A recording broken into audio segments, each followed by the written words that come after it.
Salute Black Goose TV family. What is good with it? Nothing but love and positivity coming my way to your way. I'm praying blessings and I hope everything is going well for y'all when it comes to this Wednesday.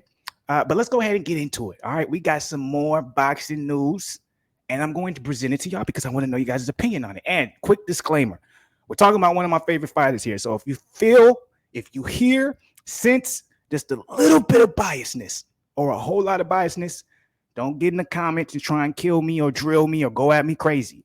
And if you still decide to do so with this disclaimer, don't be surprised when I come back at y'all with that motherfucking smoke. Because I'm giving y'all that disclaimer. So, anyways, let's go ahead and get into it. Anthony Yarde, right? And this is a good time for him to speak up, right? It's a good time for him to say something. If you guys don't know, also, Joshua Buatsi is fighting Craig Richards this weekend, if I'm not mistaken. And I'm pretty sure I'm not. So those are two light heavyweight contenders. Joshua Buatsi, if he beats Craig Richards, he's gonna put himself in a sole position to possibly get a Bivol fight. Because if you guys don't know, Buatsi versus Bivol, people have been talking about that overseas for at least the last 2 to 3 years. So he's gonna have a chance, to put himself directly in that seat to possibly get that fight next. Yarde, obviously, he wants to fight with Bivol. As you guys can see from this headline, as you guys can see from the title of the video. And then obviously we got Artur Beterbiev versus Joe Smith Jr. happening fairly soon as well. I think that's in July, if I'm not mistaken. I can't remember off the top of my head, but we have that happening as well. So light heavyweight division right now is on fire, okay? And it is on fire, and I have to give him the respect for making it on fire is because of Canelo, right? If Canelo would have went and he would have beat Bivol, right? It would have changed everything, right? The light heavyweight division, in my opinion, would not look the way it looks now just because people will be saying, well, hey, if he beat Bivol, then he could probably beat every light heavyweight and blah, blah, blah, right? It kind of just waters down certain divisions. As much as and this is my personal opinion, as much as I love seeing Canelo chase greatness, you guys have to understand if he would have beat Bivol and then let's say he would have moved up and then he would have beat Makabu, it waters down the divisions of light heavyweight and cruiserweight. Or let's say if he fights, heavyweight. He can't never water down heavyweights because they're just too goddamn big and hit too hard. But he would have watered those two down. Obviously, cruiserweight's already a watered down division. But he would have done it because we would have less respect for the top guys in that division. And what I mean by that is, as skillful as Bivol is, as good as he is, no one knew about him beforehand. So if Canelo beats him after, people are just going to assume he's just not that good. Which means that, light heavyweight, they're not that good. The only guy that's really that good at light heavyweight is Beterbiev, right? Beterbiev, he's the best at light heavyweight. And that's the only person we're going to be talking about, which waters down the division. And now we're just talking about Canelo versus Beterbiev and blah, blah, blah. Now that Canelo has lost. Now, I don't know how much boxing heads some people are, but I'm assuming for the Black Goose TV family, we're boxing heads to the point where we're watching everybody or as many people as we can, right? We're not just focused on, hey, I want to watch the Canelo fight, right? Now we're in a position with Canelo losing where people who didn't know who Bivol was, they know who he is now. They respect who he is and how good he is now. Now they can go back and look, he beat Joe Smith Jr. Joe Smith Jr. is fighting Artur Beterbiev. Okay, now we got to pay attention. If Beterbiev can't beat Joe Smith Jr. as easily and handily as Bivol, Bivol might be better than we think. And then now we have Anthony Yarde coming to the mix, which a lot of people over in the United States, we only knew him because of his YouTube boxing, right? And they never really watched him like that, but he's a big thing over in the UK. Even though, actually Anthony Yarde gets a lot of hate in the UK and in the States. So he's actually he's a polarizing figure, but he's not really that known when it comes to the States. But now Yarde can be known because now that if Yarde calls out Bivol, any new fans that he made from the States fighting Canelo, now they're gonna be like, well, who's this Yarde guy? Is he really that good? And then obviously we have Buatsi, which I wish rather than him fighting, he would talk a little bit more. But Buatsi's always been this way. Buatsi's never been a guy to like go into the media and be like, I want this guy. Da, da, da, da. He doesn't do that. But if you pay attention to boxing, and like I said, if you became a fan of Bivol, you should educate yourself on the light heavyweight division and the top guys in the light heavyweight division. Another one of those guys is Buatsi, and he's fighting Craig Richards. So with all that being said, now I'll give you guys the background, the breakdown, blah, blah, blah, so you guys don't feel lost in case you don't know who I'm talking about. Anthony Yarde came out at the perfect time to put his name now. Remember, I was talking about the Canelo sweepstakes, but now there's a Bivol sweepstakes, right? Because if Canelo's saying, I want to rematch Bivol, right? But everybody around in his circle is maybe saying the opposite. And what I mean by that is I saw an article Eddie Hearn said he would love for him to fight Triple G next and then fight Bivol after. Obviously, Eddie Hearn is saying that because that's where all the money is for DAZN because Triple G has a partnership and signed with DAZN, Matchroom, etc. And then Canelo's with DAZN, Matchroom, etc. Really DAZN, not Matchroom. But so with that being the case, the money stays in-house. big gate, all that stuff. Basically, I'm pretty sure Eddie Hearn will make back everything and then some of what he spent to get Canelo. And I'm pretty sure he banked on overbidding, or well, not necessarily overbidding, but he banked on that Triple G fight. He was probably like the Bivol fight is a big deal, but he was like the Triple G fight, that third trilogy, that's what we're here for. So I'm pretty sure Eddie Hearn had a little bit of dagger in the heart when, or a big dagger in the heart when Canelo lost, and he was like, oh no, he's gonna give Canelo every reason not to want to fight Triple G in September.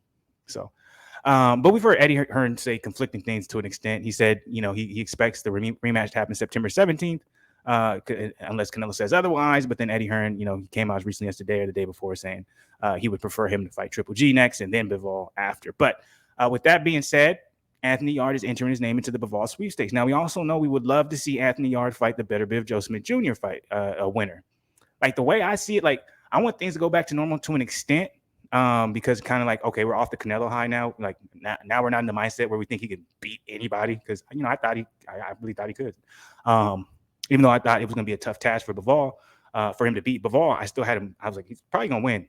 Not necessarily because I think he's better, but just because it's like, why would you give Canelo a loss in a decision? And he's literally the money in boxing right now. But anyways, with that being said, now we're in a position where we kind of have a tournament with the light heavyweights. If you pay attention, like I said, Buatsi beats Richards. Yarde is in the backfield waiting. Let's say Better Biv beats Joe Smith Jr. Well, who's going to fight the winner of that? Some projecting it to be Yarde, right? Yarde would have probably the best chance at getting that. I don't see Buatsi and his team trying to make that fight happen. But if Yarde had a chance at that fight, if Bivol and Canelo doesn't rematch, then Buatsi will probably be trying to look to get the Bivol fight, or we can see vice versa. You know what I'm saying?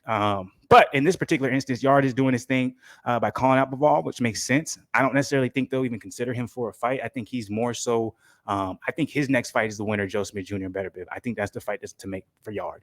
But this is smart marketing because what he's doing, he's tagging on to a name that just gained a whole lot of new fans, especially in that U.S. market. Artur Beterbiev, he's pretty well known in the U.S. market. Joe Smith Jr., obviously from the U.S. So what he's doing now is it makes more sense to say Yarde should get the winner of Joe Smith Jr. and Beterbiev because he's saying Bivol's name. A lot of people don't know who Yarde is, but now know who Bivol is, but who's his Yarde guy, and he can possibly pick up new fans or pick up new enemies. But real quick, I won't be long-winded. Let's go ahead and find out exactly what he said. So let's find this quote. Here we go. I personally think I would know how to beat Dmitry Bivol. It would be a task because he's fundamentally very good. I don't lie to anybody. I'm not going to say, it's an easy fight for me or anything like that. He's fundamentally very good. You saw it in the Canelo fight with his footwork, knowing when to step back, knowing when to come forward, and all those kinds of things. I think how you beat someone like Bivol is you got to match him. That's it. Literally, for me, you've got to match him and at times outsmart him. Craig Richards is someone I know did extremely well against Bivol, and that was his first world title fight. What happened to Craig Richards is what happened to me. It was the luck of the draw. You got the most dangerous person at the time when I fought Kovalev. He was the most dangerous light heavyweight in the world. You got Bivol, who's the most dangerous light heavyweight in the world, in my opinion, and you got Better Biv.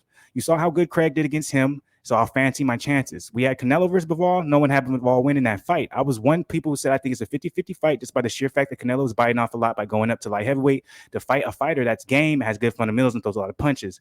Canelo's thing has always been that he throws a lot of single shots and he bullies a lot of people, but going up to light heavyweight is going to be hard to bully a person like Bivol. By the way, a Yarde versus Canelo fight would be absolutely fire. I know it never happened because Yarde doesn't have a big enough name, but damn, that would be fire. The way their styles is, I got Yarde all day though. Canelo fought Kovalev under 4 weeks after Kovalev fought me, which we all talk about.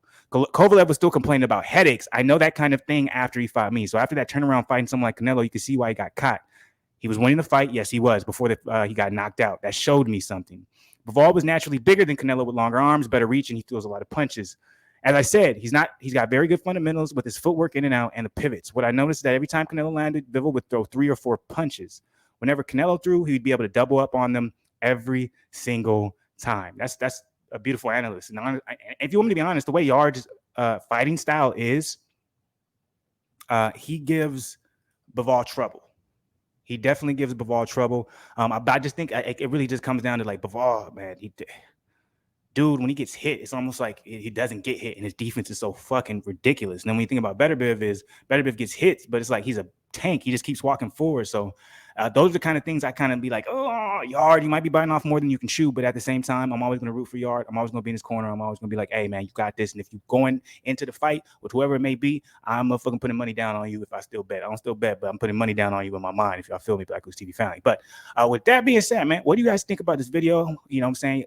Drop your opinion below. Do you disagree with anything I said? Do you agree with anything I said? Are you in the middle? Did you not watch it at all? You just looked at the title? Either way it goes, comment. Helps with the algorithm. Like the video, subscribe to the channel. And as always, BlakGooseTV family, stay positive, stay blessed. I'm out.